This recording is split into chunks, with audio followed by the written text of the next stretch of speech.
Morning, y'all. Just as a little preview for today, this is our third week of our Introduction to the Bible series, or the Beginner's Guide to the Bible series. First week we talked a little bit about what we call the world behind the text, or the history behind the Bible. Last week we talked a little bit about the world in the text, that is to say, like kind of thinking of the Bible as a story. What story would it tell if we think of it like that? And this week we're going to talk a little bit about the world in front of the text. What does the Bible mean to us? And I'm going to suggest there's a few different ways we can actually think about how the Bible might apply to us in our own world today. So that's the idea. Well, let me kick us off in prayer, and then we'll jump in. Gracious God, we thank you for today. We thank you for the gift of this time that you set aside for us to be able to think and ponder and learn about your word. Pray that you meet us here during this time, that through your Spirit you speak to us. Help us to understand you. Help us to hear from your word, your Son Jesus. Help us to be changed and transformed by our time with you. That we may go out into the world and share your love, and share your justice, and share your peace. In Jesus' name we pray. Amen. All right. So, as I said 2 weeks ago now, we talked about the question, what is the Bible? And what we said basically was that it's a collection of books. It's actually a collection of a lot of books, written in several different languages, mostly Hebrew and Greek, in very particular historical contexts, spanning about 2,000 years of history. So it's a bunch of different things, and a bunch of different genres, a bunch of different kinds of literature. We have some ancient creation stories, we have some ancient songs, we have some ancient attempts at writing kind of history books, like the books of Kings. We have some kind of personal literature and personal, like private stories, like stories of like individual families, like the book of Ruth. We've got lots of different kinds of literature that's combined together in this book. And what does the Bible say? What I talked about last week was this story. I'll go back over that a little bit, but the basic story is a story that God created the world and wants to be in relationship with us, and wants us to be in relationship with each other, all of humanity. That's the basic story of the Bible.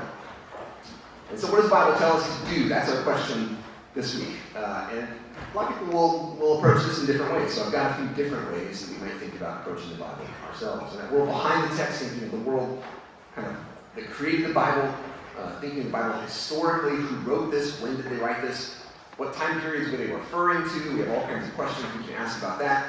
The world in the text, what are the characters, think about your English classes, like what kinds of tools do you use to read literature, what's this character doing, what's the characterization, what kind of dialogue do we have here, what are the themes, and so on. How does this author tell this story in a particular way? And then we have this world in front of the text. What does this mean for me? How am I supposed to act today?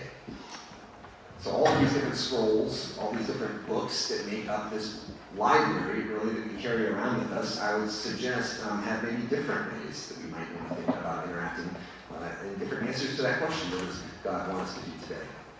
Okay, so that history, as I said, Old Testament starts being written around the year 1000 or 1200 BC and goes to about the year 167 BC.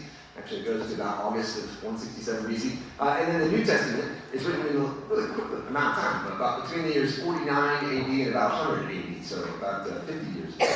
But as I said, there's some big principles. All right, so when we talk about the history of the world behind the text, what is the Bible? I had some big ideas, some theological ideas, I might call these. These are like commitments I have. You can disagree with these, of course, but this is just kind of where I come from. But it's not just me. I mean, this is a lot of the big theologians of the 20th century. Karl Barth, famous Reformed theologian, would agree with these in broad terms. But so this big idea, number one, God communicates with people in ways that they can understand. That is to say, God didn't speak to ancient Israelites about things that they would not understand for 2,000 years. So God didn't tell them about science, about quarks and neutrinos. Genesis 1 does not explain the Big Bang in some way that makes sense now, but didn't make sense then. So God communicates to people in ways that they can understand. That's true of prophecy, too.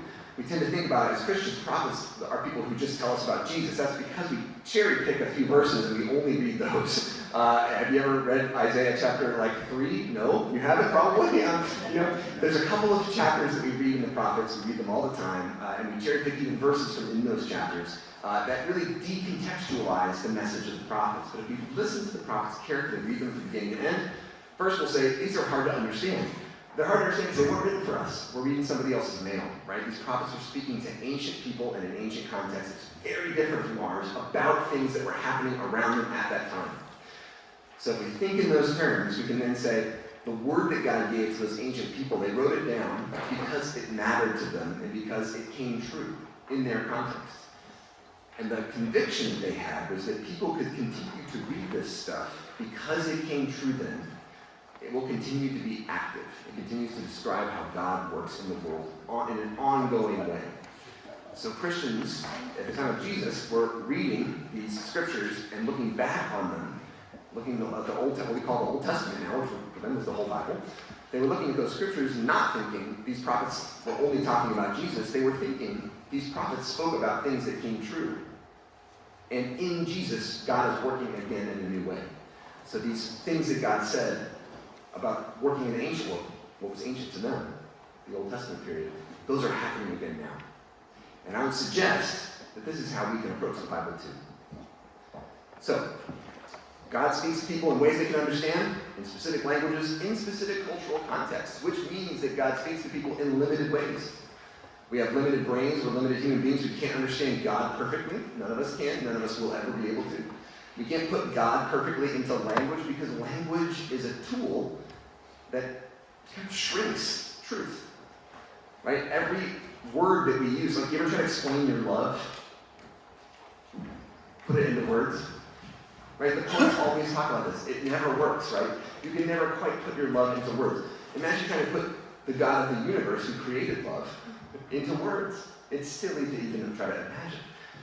So our words, our languages are limited, but they're the only thing we can use to express ourselves.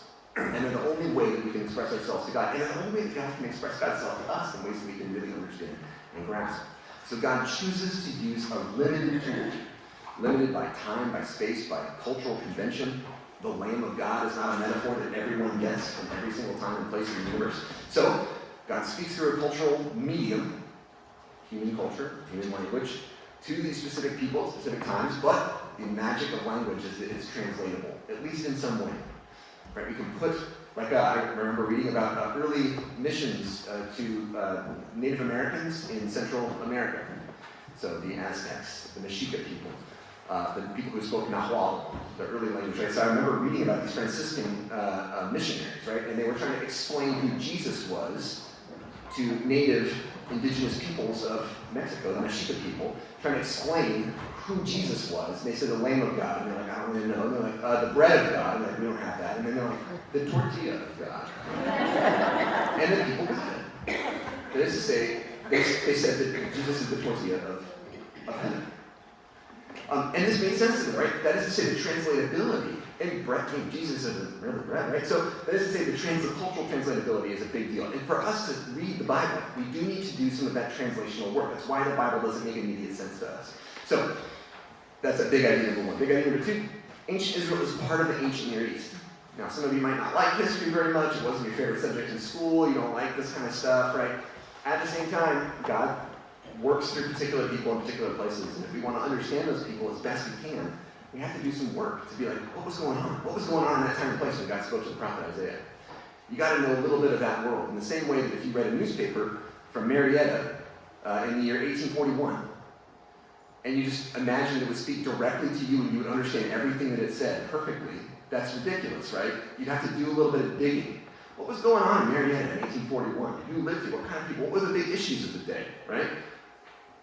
If you read the newspaper today, like today's newspaper, 1,000 years from now, like, it'd be pretty difficult for people to just pick up exactly what was happening. In that same way, when we read the Old Testament, New Testament, we need to kind of think that we're reading someone else's mail. And who we're reading is a very specific people, these ancient Near Eastern people, for whom, like, Gilgamesh is a totally normal literature that they read every day. Like, the people knew this kind of, they had copies of Gilgamesh in ancient Israel. They knew this kind of literature. This was normal to them. They knew about the stories of Isis and Osiris and Horus. Those were totally normal stories to them. The stories of Baal, which we can dig up. We've dug up in the 20th century. We've got the stories of Baal. Like, they read these things. These were like common knowledge to them. So we can understand Israel better by understanding their neighbors and the cultural rules that they lived in. And then also these people who wrote these scrolls, We just believe that God works through these writings, kind of amazingly, but that they were still people. They were people writing these stories. It wasn't invasion of the body snatchers. God grabbed someone's head and forced them to write some things they didn't understand. God worked in the same way that God works today, which is you don't feel like there's certain things you say that you have, you lose control and you start to speak. Maybe you do, I don't know, but that doesn't tend to be Reformed theology, but nonetheless, but as to say, we tend to think that God works kind of in subtle ways through human language, through human communication, right? There are certain times in your life where you might have said, God works through me, but you didn't mean that you lost control, didn't know what you were doing, and started to say stuff that you had no clue what you're saying. Typically, we understand that these authors imagine that they're in control of their minds, which means that they're limited people. And so that God chooses to work through limited people in limited ways. God chooses Moses. Moses says, I'm a murderer, and I can't talk right. And God says, that's great. I'd like to use you, please. Every single one of the prophets, they say, well, I'm not good enough. Jeremiah says, I'm too young. Ezekiel says, no, I can't do this. I can't say these things. And God says, no, that's okay. Actually, I like you because you admit your limitations, right? That tends to be who God works through. So these writers, these authors, they were limited people. They had their own ethical problems. David is not a very good guy. Sorry. David does awful things from the very moment he's chosen to the very moment he dies. And yet, God can work through people who make bad choices. That's what we hope. I hope that for me. So the ancient world had its ethical problems. They're different from ours. We still have big ethical problems, many of which we won't even realize until many, many years later, right? People will look back on our time and say, gosh, I can't believe you did X or Y. And some of us might be like, yeah, I knew all along, right? But then as you say, we look back on ancient periods and we say these people were ridiculous and limited and they had their big problems, ethical problems. Yes, that's true. And yet God chose to work through them in the same way that God will choose to work through us with our limitations. And my big claim about the story is that this is one big story, that God created the world, blessed it, people have broken that blessing through the free will that God gives us. God gives us choices. God makes a real relationship with us, which means that we get to make real choices about our relationship with God and with our neighbors. And of course, we all know that we've made some bad choices. But that God didn't fix the world all at once. Instead, what God decided to do was work very slowly through this one family that was chosen to spread blessing to all the nations. This is Genesis 12. And the covenant that God made with the people was an agreement to try to become the kind of people that could spread this blessing. We'll talk about that a little bit more. And that this blessing was opened up to Gentiles, people who are not of Jewish heritage, in a new way in the person of Jesus Christ. This is the message of the New Testament. Not that God changed the deal with Israel, that God got rid of Jews, or God got rid of the old law or the old covenant. Jesus says, I didn't. Jesus very clearly in Matthew says, I didn't come to take away the law. I didn't do that, right? Jesus said I came to actually add stuff to it.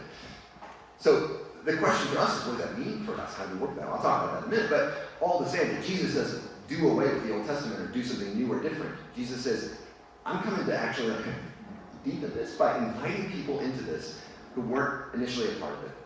And Paul's big message in the book of Romans is that us Gentiles, I'm guessing many of us, some of us might have Jewish heritage in this room, many of us don't. I'm Croatian and Irish, right? My peoples weren't a part of that covenant community. And yet, what Paul says is that Galatians, who were Celtic people, right? They were Celts living in what's now Turkey, Galatians. These Galatian people, so my people, right? My Irish Celtic heritage, right? We acted funny, right? We did things that were weird. We had our own weird songs. We had our own weird ways of dressing, and we, according to Jewish culture, didn't do the things you needed to do to be a part of the community, including circumcision. So we didn't do that stuff, right? But we nevertheless, Paul's saying, you can remain who you are. You can be a weird Celt, a weird Irish person, a weird Galatian person, and you can stay exactly who you are. You can sing the weird Galatian songs, and you can still be a part of the covenant community. That's the big message of Paul in the person of Jesus. That's what happens, is that you're invited into this community, and the blessing is going to spread through you too now. So, this other big idea that Jesus has invited all of the Gentiles, all of his families, into this big invitation that began with Genesis 12. It's not different. Nothing's changed since Genesis 12, except that you and I are invited to be who we are and yet be a part of this covenant community. All right, so we've talked about that world in front of the text, behind the text and in the text. Now here's our world in front of the text today, and I'd say there's a few different ways we can ask this question. So I'm going to have three different kind of ways of saying, what does this text mean for us? We can think ethically, what does this text tell us about how to live in this world, and how other people should live with us in this world, right? I don't know if you've seen the news lately, but a lot of people are using the Bible to try to tell other people how to live their lives. And I think some of this might be right, and some of this might be wrong. But we're going to ask that question today. How do we do this? What actually happens in this when we do this, right? So ethically, how should we live? We can also ask this question theologically. What should this thing tell us how to believe about God? Christians also fight about this a lot, right? They read this thing and they're like, here's what you need to believe to be a part of the Christian community. And there's certain things in here that tell you who God is, who Jesus is, what the Bible is, right? And if you don't believe these things, you're in and out. All right, so this is another topic, theology, and it's a little bit different from ethics, right? Ethics, how do we live? Theology, what do we believe? And there's a third way, I think, and that's how do we relate to God spiritually, right? How do you want to meet God in this thing? It's a bit of a different question from like trying to learn how we should live, right? So does God actually meet us here in this thing? You might think of like a quiet time or a devotional time, right? Which is one wonderful way of using the Bible, but one of several different ways you can think about using the Bible. Okay. So just to get us back on the same page, right? So my big assumption is that God communicates with people in ways they can understand, and that ancient Israel was part of the ancient Near East. Other big assumption is that if we understand Israel's writings as God's communication to a specific ancient Near Eastern people, ancient Israel, and if we learn about the world and culture and history and language of those people, it's going to help us understand the Bible, help us to interpret the Bible. But also, here's the big but, ancient Israelites and Jews. We think of people being called Jews sometime after the return to Israel, after the return to Jerusalem, after the time of the exile. There's a little bit of debate over when the word Jews ends up becoming Jews. Refers to Judeans or people from Judah. Ancient Israel's a bigger category. And anyway, all to say, ancient Israelites and Jews wrote down scriptures so that people outside of their own historical context could encounter the very same God in similar ways. So ancient Israelites and Jews wrote down scripture so that people outside of their own historical context could encounter God in similar ways. That's why they wrote these things down. That's why they preserved them for us. They were convinced that other people could learn from what happened to them and from their experience, from their beliefs. So we have a tension there. These things were written by ancient people in ways that only really they could fully understand. And yet, they were convinced that they wrote these things down so that we, thousands of years later, they would be tickled to imagine that people thousands of years later cared about what they had to say. And yet they would recognize there's a real big difference between the ancient culture and the modern. So it's like our job as Bible readers, this is our difficult task, is to try to understand these scriptures in their ancient context, that world behind the text, and then try to understand them in our own historical context and try to link those, try to hold those together. So understanding the meaning of scripture in its ancient context, I think, can help us understand it in our own context. So this question of ethics. How does the Bible want us to live? First of all, the first thing we recognize is we got a whole library of scrolls from many different times and contexts here. The Bible says lots of different things about how to live. There's not just one clear ethic over all of Scripture. You go to the earliest stuff in Scripture, Abraham, think of Abraham and Sarah and Isaac and Jacob and Leah and Rachel and Bilhah and Zilpah. There were very different forms of family life that we find in the book of Genesis that we actually even find in the New Testament. Paul is not talking about having multiple wives for a husband. That's not a normal thing at that point in Jewish culture. Things had changed over those 2,000 years. So family, you think, the Bible, the family ethics of the Bible. Well, the Bible's got lots of different family ethics in there. So the question for us is, how do we understand these things in their ancient contexts? And then how might we try to live these out? So I had people say stuff like, well, 2 Timothy 3 says that all Scripture is God-breathed, all that's useful for teaching, conviction, correction, training, righteousness. I think this is true. But it's not just giving us, not all of Scripture is telling us the same thing all the time, and not all of it is immediately applicable to our own lives, to our own cultures. We have to do some of that translation work. What did this mean to them? How might this work in our own day? So let's think about the Ten Commandments, right? I talked about Stephen Colbert interviewing a representative from Georgia in the House of Representatives who wanted to put the Ten Commandments in every federal building, including and he could name the Ten Commandments, right? So these Ten Commandments, we tend to think these are like good ideas, right? These are great things, and I love the Ten Commandments. I think they're wonderful. Also, they are very limited historically and contextually and culturally. So in the Ten Commandments, it presumes that people own slaves.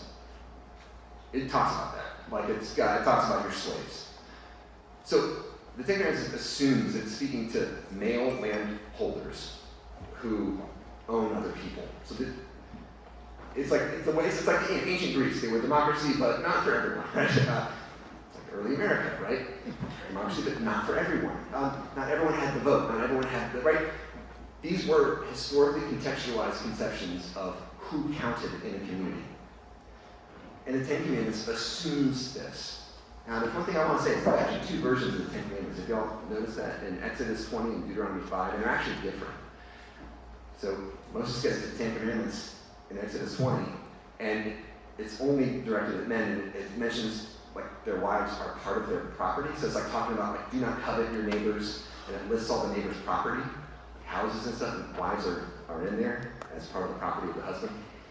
I don't know about you, that doesn't sound right to me. Doesn't sound right to me. Yeah, that's not how I think we should live. This is not right. You will come across Christians who think, well, it says it. I mean, slavery is okay. It means that women are part of your property, right? So how do I, as a Christian, understand this? Well, I understand this as every single, I've spent a lot of time looking at ancient Eastern cultures. Every single one assumes slavery is a totally normal thing. It's just a part of life. I haven't found one that says anything different. That is to say, it was this a deeply ingrained part of ancient human culture. It's wrong. It's morally repulsive. And yet, a lot of things are morally repulsive that we find normal even today. So that is to say, human culture accepts certain things that later we'll understand to be morally horrible. Every ancient culture assumes slavery is okay.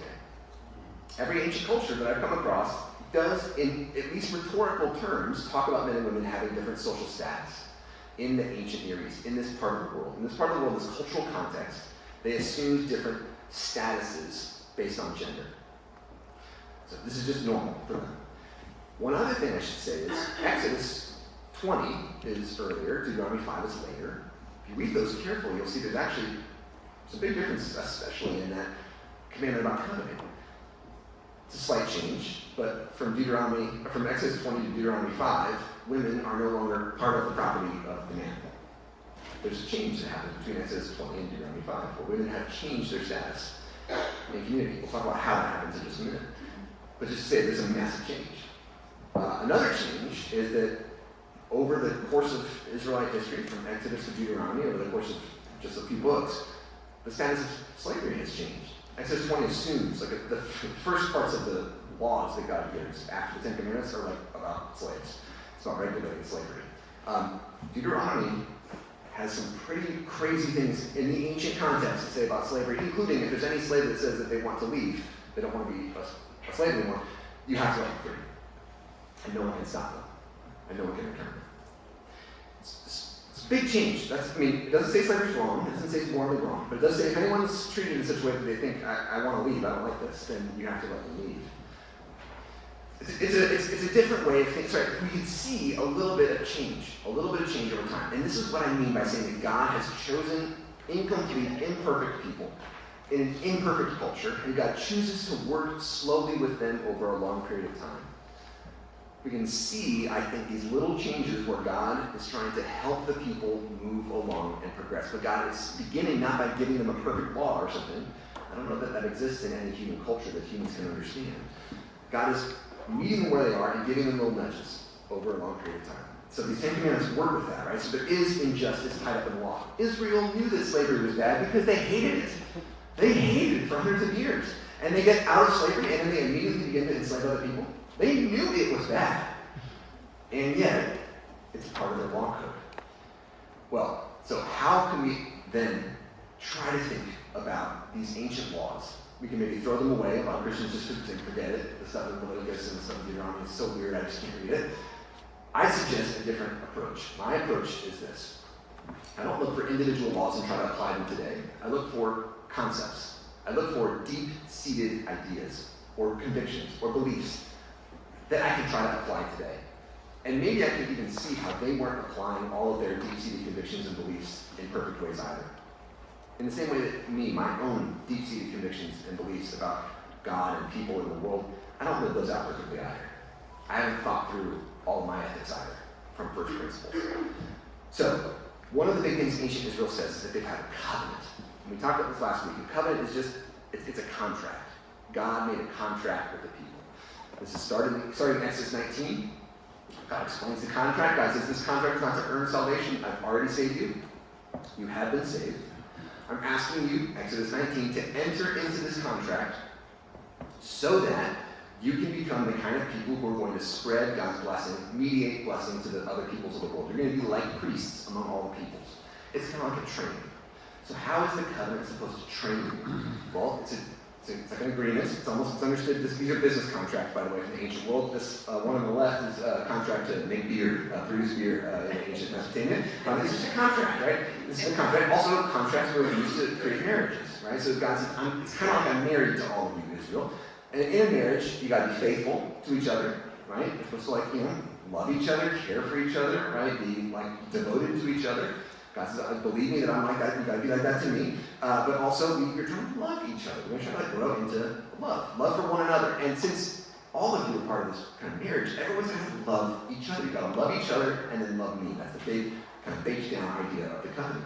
And these 10 commandments are basically trying to do that. The first few commandments are about how you should love God. Right?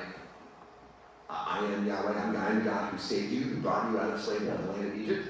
You shall have no other gods before me. It's what I promised my wife, right? This is it's a promise, right? It's a devotion, right? You shall love me, right? You don't make any images of anything else beside, kind of out there, don't worship stars and stuff, right? And then love your neighbor as yourself. That's the whole second half of the law. Care for your neighbor, don't murder your neighbor, don't hurt your neighbor, right? Don't lie to your neighbor, don't try to cover, don't steal your neighbor's stuff, right? That's all part of caring for your neighbor. So if I look at the law of ancient Israel, if I read those laws really carefully, I say there's some things that stand out as unique and strange and highly repeatable and common and all these kinds of laws. Now, it's about communal well-being. Now, ancient Israel believed in slavery, and they believed in differences between genders that I have no way to justify.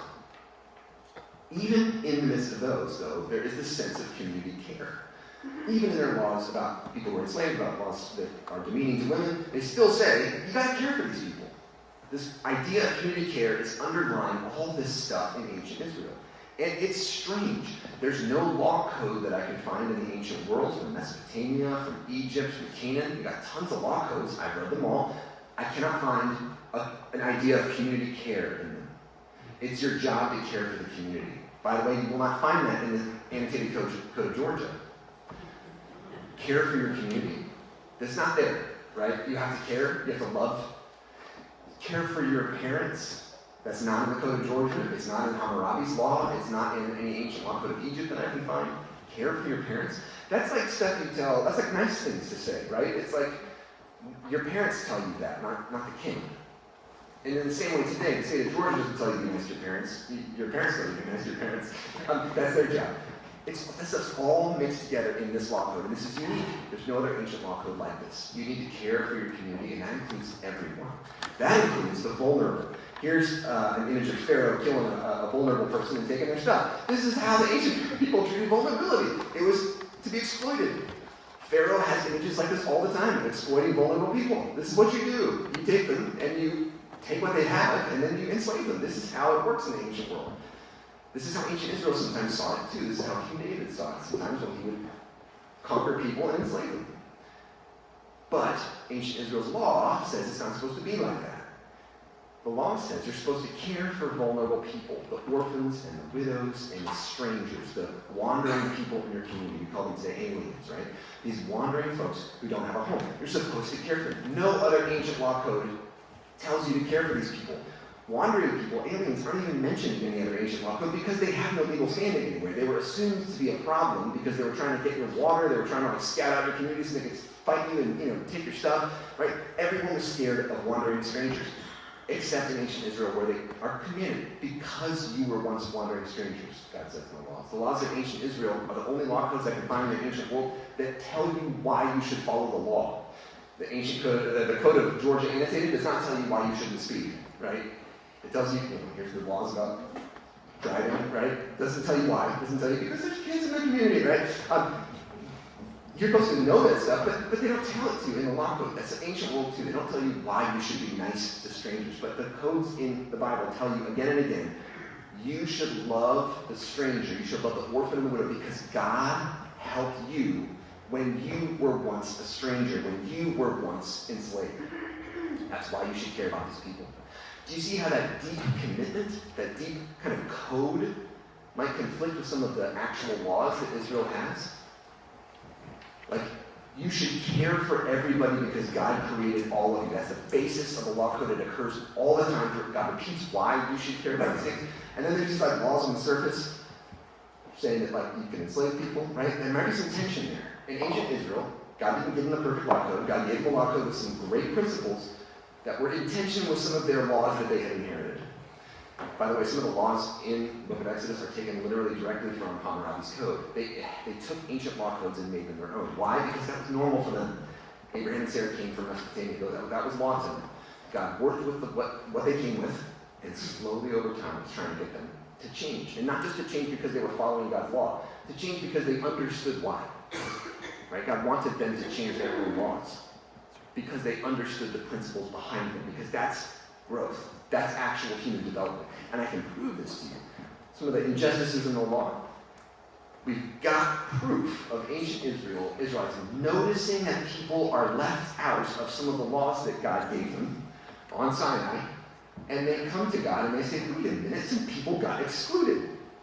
This is bad. And you know what God says? Well, God says, of course, it's the law. I gave it to you. It's never going to change. I was right. Actually, no. God never says that. Many times, right after they've been given the law. So we're going to go to Numbers chapter 9. So Numbers is one of these books of the Bible that no one ever reads. But it's great. It's got such great stuff in it. So Numbers 9. So they haven't even left Sinai yet. They arrive at Sinai in Exodus 19. They stay at Sinai. They get the law, right? The Exodus, and then the end of the Exodus, the law code. They build the tabernacle, like the place that God's going to live within, the little temple with mobile. Then in the book of Leviticus, they get all these laws about how priests are supposed to live. Beginning in the book of Numbers, they're still at Sinai. They like have a little census. They count the community, and then they're about to leave Sinai to go to the Promised Land. They haven't even left yet. They're on the mountain still. Just got taken in. It's fresh off the press, right? Moses breaks them. They come back again, right? You know, whatever. So. Chapter 9 of Numbers. The Lord spoke to Moses in the wilderness at Sinai. Haven't even left yet. In the first month of the second year, God said, hey, let the Israelites keep the Passover. So time for Passover comes around, right? Passover celebrating when they fled Egypt. In Exodus 12, it gets explained. So, 14th day of this month, at twilight, you shall keep its appointed time, according to all statutes and regulations, you shall keep it. Okay, so Moses told the Israelites they should keep the Passover, and they kept the Passover. Now, part of religious festivals in the ancient world, not just ancient Israel, everyone in the ancient world thought this, was that you had to be pure. Purity was an important thing. Not purity in terms of like what you did like ethically, it was just a ritual state. So if you touch a dead body, you can't come into a sacred space, a holy space. Right? Touching, like this is the whole leprosy thing. Lepers were not understood to be bad people. They hadn't sinned and earned it. That was like a later kind of thing that some people had thought about, but in Moses' day, no one thought lepers were bad people. They had contracted a skin disease that was contagious, and so in terms of ritual purity, not even in terms of health, like it was just a ritual status, right? If you have these certain diseases, you can't come in here, sorry, and it had to do with sin, it had to actually do with power. Women who had just had given birth to a child were not allowed to come into the temple because they were bad or something. No, because they were too powerful. They were radiating the power of life. If you had human blood on your hands, you couldn't come into the temple. Why? Because that's powerful. God gave that blood. That blood is the power of life. It's almost like mixed, it's like a fuse. You short the circuit of fuse and if you blow, right? You don't want to short circuit the power of life and death. So like stuff having to do with the power of life and death, you're radiating, you're kind of glowing energy. You got to stay within the temple a little bit. We don't think that's stuff today, but everyone in the ancient world thought this. Babylonians thought this, Canaanites thought this, Egyptians thought this. So Moses says, wait, these people, there's some people who can't come, right? Because they weren't out. They buried, like, if you have a family member that dies, you bury the family member. That's a good thing to do. God wants you to do that, to take care of the people that you love. But if you do that, then you have to touch them, and then you can't come into the festival. You can't actually join the Passover. So there's some people who say this. So they're starting the Passover, and there's some people, verse 6 of chapter 9 of Numbers. Now there were some people who became unclean through touching a corpse. Again, not a problem, not a sin. This is a good thing they're supposed to do. They were unclean by touching a corpse, so that they could not keep the Passover on that day. And they came to Moses and Aaron, and they said, we are unclean, or impure. We have no purity, virtual purity, through touching a corpse. We got too much power of death in us. What should we do? Why must we be kept from presenting the Lord's offering at the appointed time? Why can't we celebrate too? Moses spoke to them and said, wait so that I can hear from the Lord concerning you. In other words, he didn't say, well, God gave the law, that's it, it's done. He said, you're right, you're being excluded. And it's not a good thing for you to be excluded. Well, let me ask. So Moses spoke to God. And the Lord spoke to Moses and said, hey, speak to the Israelites. Say, any of you or your descendants who's unclean for touching a corpse or away on a journey, even if you just have to miss it because you're on a journey, then back up Passover. We'll have it 1 month later. We'll have second Passover, second passive Passover, right? Back up Passover for anyone who couldn't do first Passover. So be real careful between now and then, right? And then you can celebrate second Passover. Does that sound great? And anyone who's even on a journey. And then he goes on, God says, any alien residing among you who wishes to keep the Passover, you shall let them celebrate the Passover. You are to have one statute for the resident alien and the native. So that anyone who's excluded because they seem different, they've done something that ritually doesn't make sense, right? Anyone who's even just away on a journey, right? You have to let these people celebrate with you. Do not push anyone away from worship. This is a deep principle. And notice that God has now changed the law. God gave new law. Made up the second Passover because the first Passover didn't work. Was God wrong the first time? Or maybe God wants the ancient Israelites to become the kind of people who are going to notice themselves who's left out. Now, this happens again. Numbers 27, another Numbers book, right? So another Numbers passage. So Numbers 27, and they come back again in Numbers 36. They come back twice in this book. This is super important. God's given the law. They're about to come into the land. And there are some daughters. The daughters of a guy named Zelophehad, who died in the wilderness. So Zelophehad was given the land. He dies. His daughters are not yet married. In ancient law, this was presumed to mean that the young women were landless. Women couldn't inherit land according to ancient Israel's law. So if they couldn't inherit the land, then no one would really marry them because they were like losing out on land. So they were going to get passed over. So they were going to be landless and not married. So they hadn't even gotten to the land yet, and we were going to have an underclass of poor people who had no ability to live. And they realized this, and they said the law of God has written us out. And that's a problem. This is the daughters of Zelophehad came forward. Now Zelophehad was a good guy.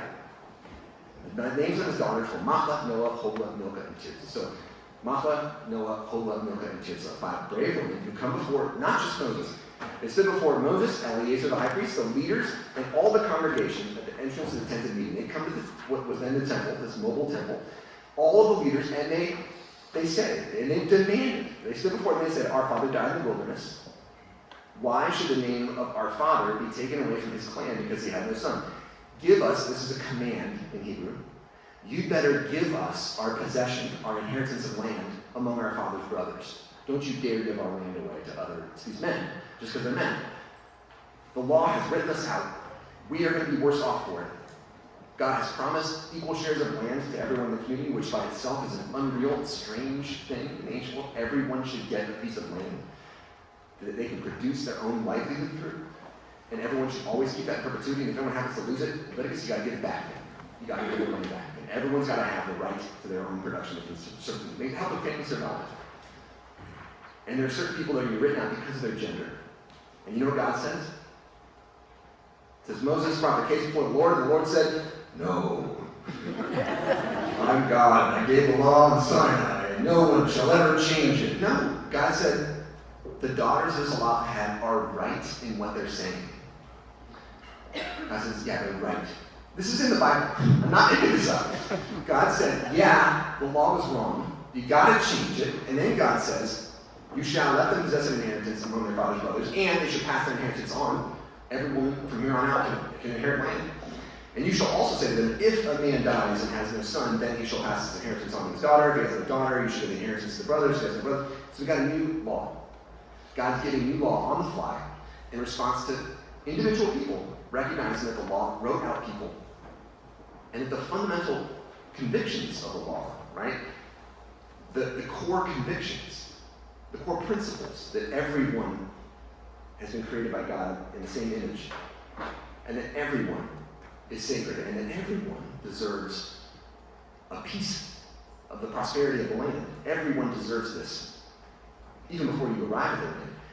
These are the core convictions, and they overturn the individual laws that God's got based on these core principles.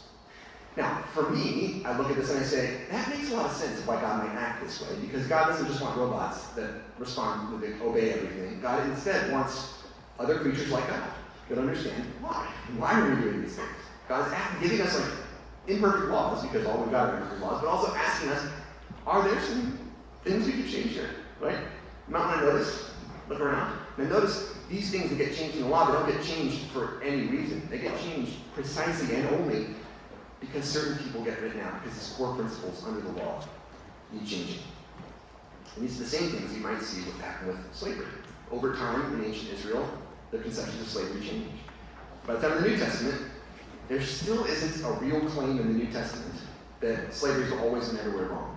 But you do get Paul and Philemon saying, hey Philemon, your enslaved brother ran away. Your brother in Christ, who you enslaved, ran away. And I'm writing you now because I'm asking you to take him back and reconcile with him. And maybe you could treat him as a real brother now. Paul doesn't say slavery is always and everywhere wrong, but he does say, this guy's more than an enslaved object to you, right? Can you treat him like that? Paul's not giving a law. Paul is asking Philemon to wrestle with his own deep-seated principle of justice and try to figure out how to live that out in his own life. And over time, there are these massive changes within ancient Israelite culture, within Christian culture. But that question of justice, it's not that God gives us everything just in the Bible. God gives us core principles that are great, and then asks us to try to live them out in complicated ways and in complicated contexts that change over time. And so we can't just look at the Bible and just apply things one by one, right? Take the Ten Commandments and put it up on a wall and like everyone knows what to do now. Instead, we have to ask that question, what did that mean to them? What's the core principle that's under here? And how might we live out that core principle in our own day and age? In our own imperfect way that 100 years from now someone's going to look back and say, those idiots. Nonetheless, we got to try, right? How do we try to live this out today in our own day and age? And I think this is what Jesus does. When Jesus says, you have heard it said, and now I say it unto you, he's doing what Moses did back at Sinai. He's not throwing away ancient law. You have heard it said, but now I say it to you. He says, I'm not asking you to throw away the law. I'm updating it for you, is what Jesus says. I'm deepening it for you. I'm trying to make it matter to you in your own day and age. This is, by the way, what the early rabbis try to do. They try to make the law make sense to people. Okay, here's what it said. We're not throwing away what it said. We're trying to take that principle of what it said. Right? Jesus says, it says an eye and an eye for tooth, right? Like it's kind of a law of trying to make it so that people aren't vengeful. Well, why don't you just not be vengeful? Let's deepen that. Let's move along a little bit, right? So Jesus is doing what Moses did. This is part of Jewish culture. It's part of Jewish culture today. To look at these ancient laws, to try to find out what the underlying principle is, and then trying to live that out in our own day and age. Not a new law, but trying to say, what does this mean for us today? You've heard it said, now I say unto you. That's what we need to do today with our own ethics, with our own laws. And it requires conversation. You got to actually hash this stuff out, just like Moses and the elders did. By the way, daughters of Zelophehad, last chapter of the book of Numbers, chapter 36, the elders come back, and the elders say, wait a minute, loophole. If the daughters of Zelophehad inherit this land, they marry someone outside of their own clan, then you've got land leaving the clans. There was a principle of equity between the clans, so that the clans didn't fight each other for land. Now you're upsetting the equity principle by having, like the equity of clans principle by having equity of genders. What do we do now? And God has a conversation with the elders and with Moses and the leaders and with the daughters. And they all come to an agreement that, okay, women can inherit land. Also, let's try to have them marry inside the clans so we keep the equity principle. Clans are big, it's not like 5 people. So let's say, let's try to be thoughtful of who we marry so that we don't upset equity between clans. This was one of the ways that these principles got lived out. They had to hash these things out over and again over time.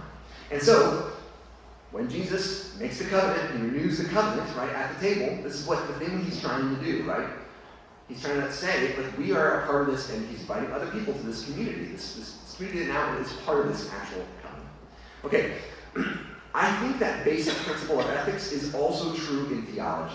Theology means, what do we think about God? One of the things we can see very clearly, if we start in Genesis and read all the way through Revelation, is that people's ideas of God change over time.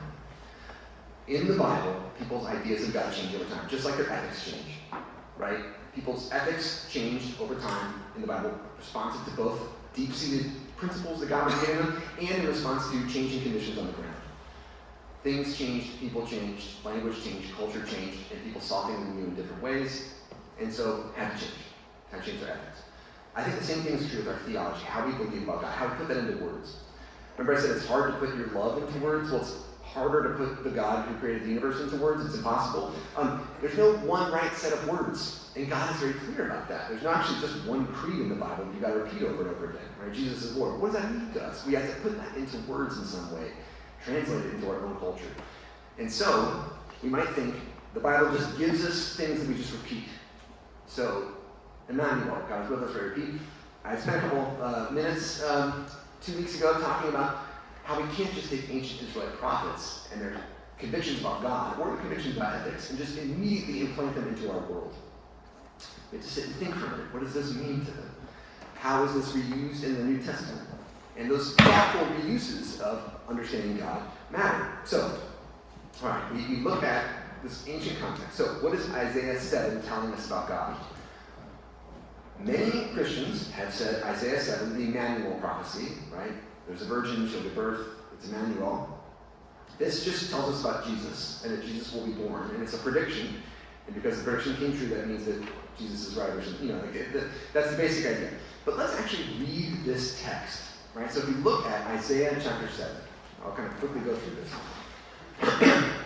Isaiah chapter 7 starts by saying, in the days of Ahaz, son of Jotham, son of Uzziah, king of Judah, King Rezin of Aram, and King Pekah, son of Remaliah of Israel, went up to attack Jerusalem, but they could not mount an attack against it.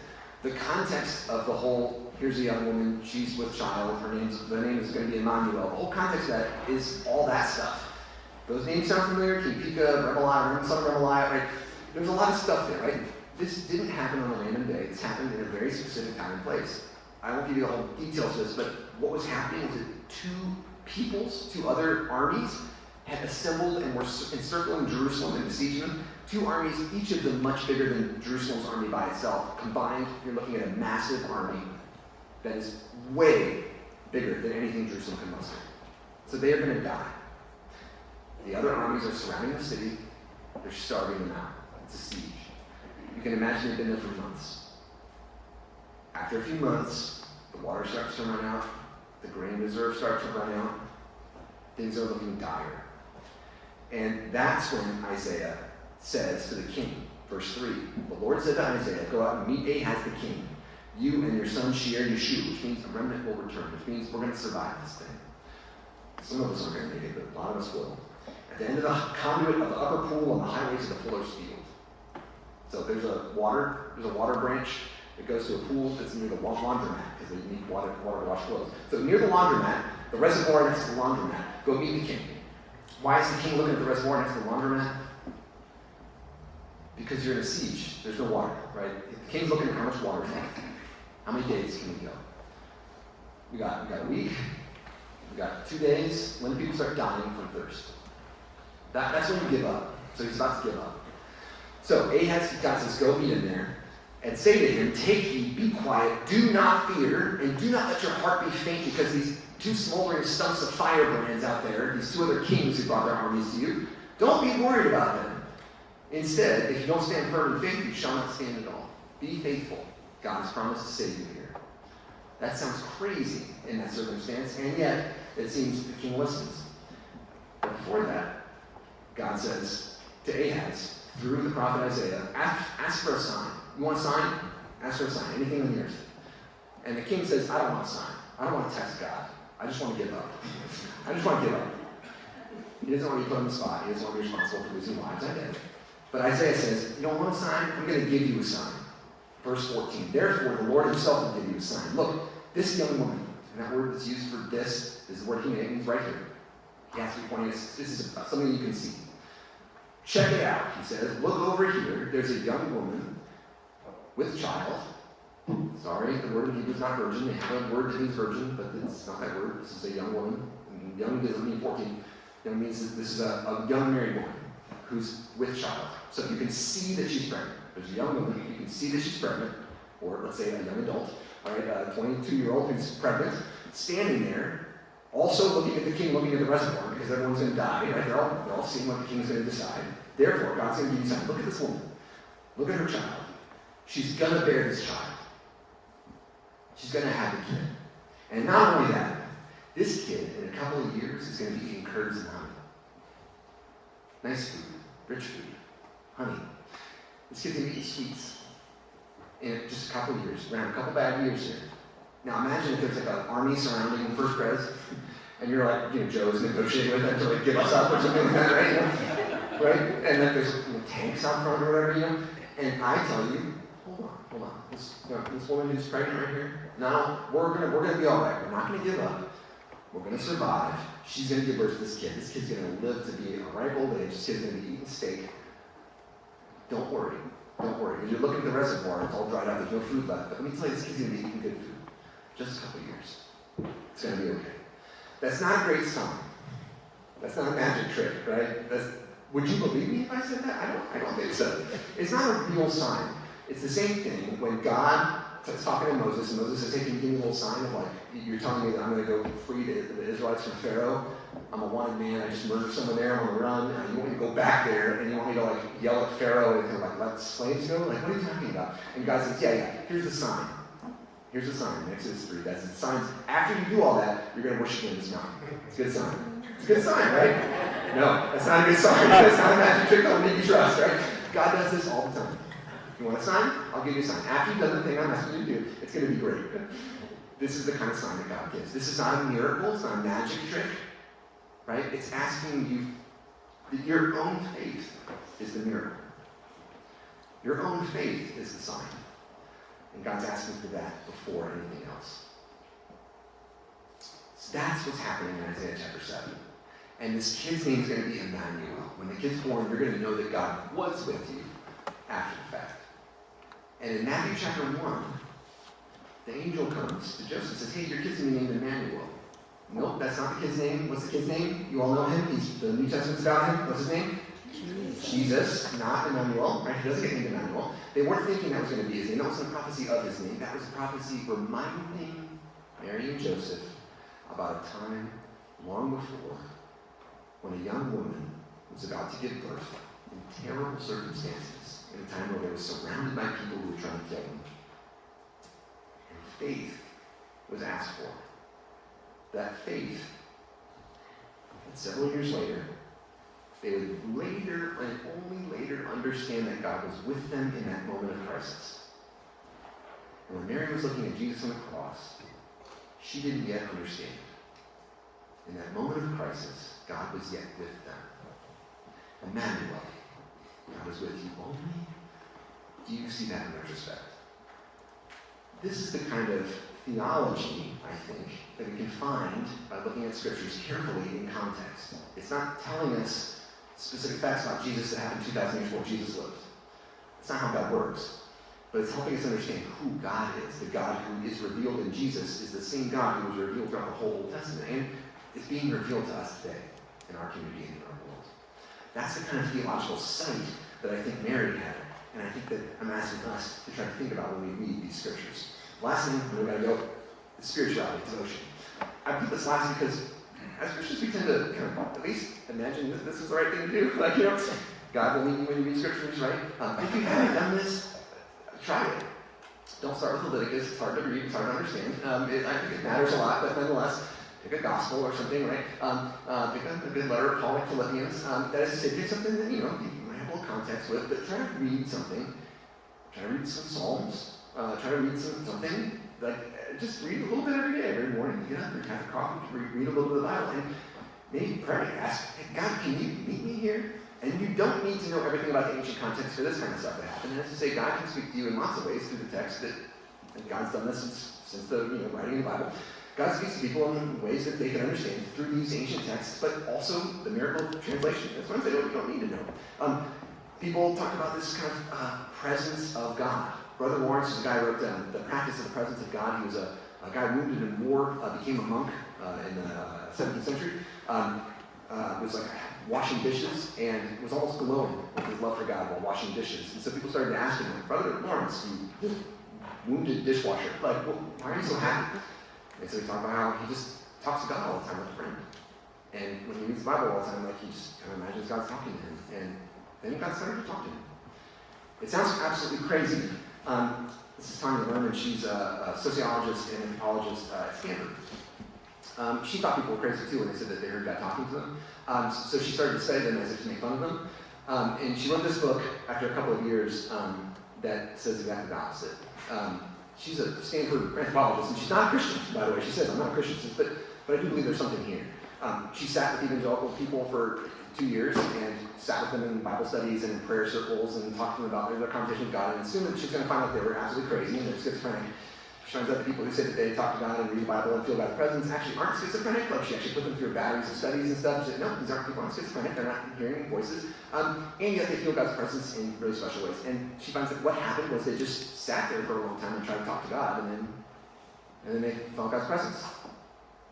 And so she wrote this book, When God Talks Back. She's like, I don't get it. I don't understand it. I don't have the tools to really analyze this, but she said, I think it's true. It's the reason that she writes in a little appendix to this book. She says, my dad died in the middle of this study. And that's the moment that she really turned from studying this to like trying to practice it. And she said, I can't explain it, but it works. So, a big part of this though is just waiting. It's waiting for God's presence, reading and just trusting. Maybe you're by the reservoir. Maybe things are getting lower every day. But having a little bit of faith and a little bit of trust that after some time of waiting, that God will be present. That's what God's always asked for. The big problem for us is attention. In our world, how do we get the attention? And I think it's just kind of budgeting and like just trying to actually practice it, right? But God will be present to us through these texts. I believe it. All right, that's my spiel. I'll stay after for questions and for answers. I can't promise answers, but I'll try to give as many as I can. But feel free to email me in conversation and stop me in the halls before after church, whatever. I look forward to engaging with you all until December, but also especially in December for the lectures. See you all soon.